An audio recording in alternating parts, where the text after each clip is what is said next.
अस्सलाम वालेकुम। जैसा कि आप सब लोग जानते हैं कि इस टाइम बहुत ही ट्रेंडिंग में जा रहे हैं यूट्यूब शॉर्ट्स। बहुत से लोग यूट्यूब शॉर्ट्स के थ्रू वायरल हो रहे हैं, मिलियंस में उनके सब्सक्राइबर्स आ रहे हैं, व्यूज़ आ रहे हैं। तो लेट्स सी हम स्टार्ट करते हैं अपनी आज की वीडियो और आपको बताती हूँ कि आप शॉर्ट कैसे इजीली क्रिएट कर सकते हैं। आपने सबसे पहले सर्च बार पे सर्च करना है यूट्यूब शॉर्ट्स, ठीक है। आप ओनली शॉर्ट्स भी लिख सकते हैं और यूट्यूब शॉर्ट्स भी लिख सकते हैं, ये डिपेंड करता है आप पे। आपने यूट्यूब शॉर्ट जैसे सर्च करेंगे, ठीक है, तो आपको यहाँ पे टेम्पलेट बहुत सारे शो ऑफ हो जाते हैं। यहाँ पे अगर आपने इसमें एडिटिंग करनी है, आप एडिटिंग भी कर सकते हैं। अगर आपने यही यूज़ करना है तो आप ये भी यूज़ कर सकते हैं। तो हम यहाँ पे फर्स्ट ऑफ ऑल सबसे पे ये थर्ड वाला दे रहे हैं, ठीक है।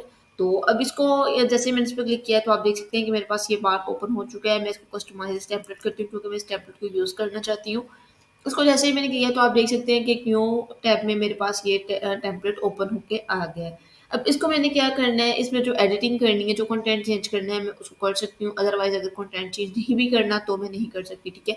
ये डिपेंड करता है आपके पे कि आपने इसको को किस पेज में लेके जाना है, ठीक है, कि मिनी व्लॉग से रेलेवेंट बना हुआ है। तो अगर मैंने फॉर एग्जांपल इसको इसी टाइप में रहने देना है, इसका कंटेंट चेंज नहीं करना, तो आपने ईज़िली फाइल के ऑप्शन में जाना है। फाइल के ऑप्शन में जाने के बाद इसको डाउनलोड कर लेना है और डाउनलोड करने के बाद ये आपकी गैलरी में आ जाएगा और आप इसको इजीली यूट्यूब शॉर्ट पे अपलोड कर सकते हैं। और डेली बेस पे आपको मैक्सिमम 3 to 4 शॉर्ट्स अपलोड करने चाहिए ताकि आपकी जो चैनल की ग्रो है वो इंक्रीज होती जाए, ताकि आपकी जो रीच है वो ज़्यादा से ज़्यादा बढ़ती जाए, क्योंकि यूट्यूब जो है वो फिर ही मोनेटाइज करेगा जब आपके चैनल पे ऑडियंस ज़्यादा आएगी, ठीक है।